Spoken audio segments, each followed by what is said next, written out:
With recent news from BetOnline, the Boston Celtics are the second highest odds to get Damian Lillard in a trade this offseason. Before the season starts up, let's get into this Damian Lillard news and discuss it here on Celtics Digest. But first, before we get into the news, let's talk about how 94% of you guys who watch our videos are not subscribed. And we'd greatly appreciate if you guys hit that big red subscribe button and joined our Celtics Digest family as we're trying to get to our goal of 1,000 subscribers. We've been rapidly growing the past couple of days, and we greatly appreciate you guys getting us to 300 subscribers, but we want to keep getting our goal up higher and higher. So if you enjoy our content and want to make sure you catch up on your Celtics daily news, make sure to subscribe as we'll be uploading here almost daily and keeping you guys covered. But let's get into today's topic at hand, which has to deal with the Celtics landing Damian Lillard. Now, the Celtics are the second highest team possibly to get Damian Lillard, and you may be questioning how the Celtics possibly could do this, but BetOnline seems to think that the Celtics can possibly do it.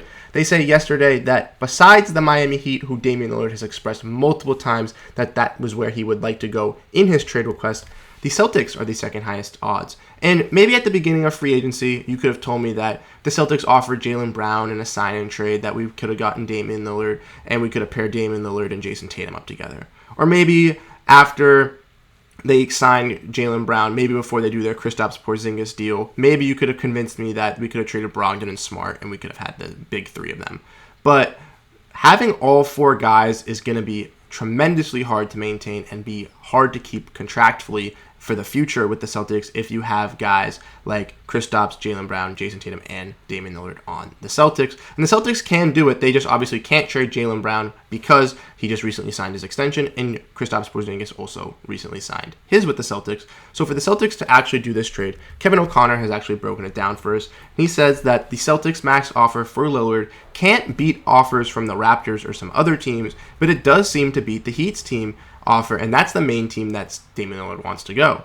He suggests that a trade of 4 first-round picks, Malcolm Brogdon, Robert Williams III, Jordan Walsh, and some salary fillers, in which Robert Williams gets rerouted to Phoenix for DeAndre Ayton, possibly can make a deal get done for all parties. Now, the Reddit user that actually posted this actually came up with the mock trade and posted it down in the description down below, and that actually helped me out to actually make a video and actually make a mock trade for you guys here to show off. So we got Damian Lillard obviously going to the Boston Celtics. You have the Blazers getting DeAndre Ayton, Malcolm Brogdon, Sam Hauser, Jordan Walsh, 4 firsts and 4 seconds. And then the Phoenix Suns getting Jusuf Nurkic, Robert Williams, Luke Kornet, and Payton Pritchard.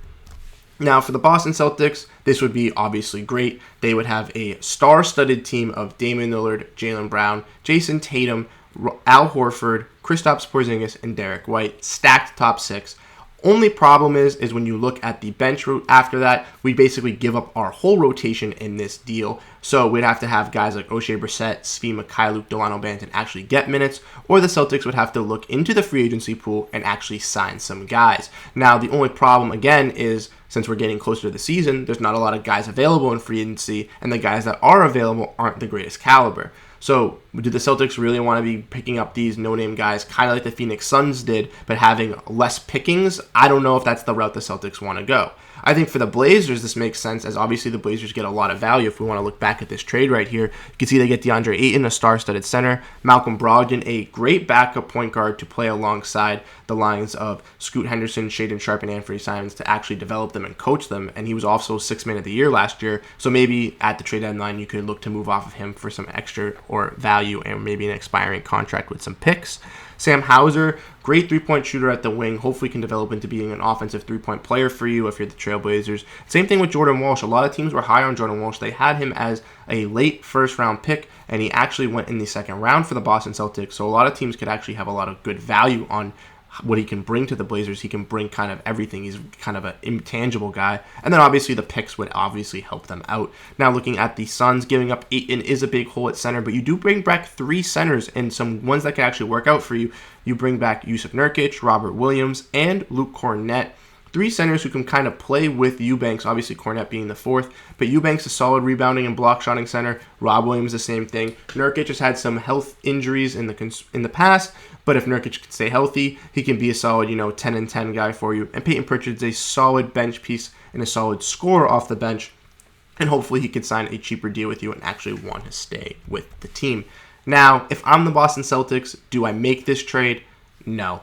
I know that the Celtics offer is definitely very good and might be one of the offers that the Blazers want, but obviously we've mentioned that other teams have been interested in Damian Lillard as well. The other 5 teams that have been mentioned besides the Celtics are the Toronto Raptors, the Chicago Bulls, the 76ers, the Bucks, and the Heat. So those other teams definitely have packages that they could offer that could ultimately beat this offer for the Blazers. I think that if Harden were to be moved, they could try to do a deal alongside them. I think that if the Bucks wanted to pair up Lillard and Giannis Antetokounmpo, as they've talked about in the past, I think that could work out. I think the Raptors could try to move off of OG Anunoby in a deal, and I think that the Blazers would take that as a nice young wing, as they don't really have a lot of young wings in their system, and that could be one they could develop.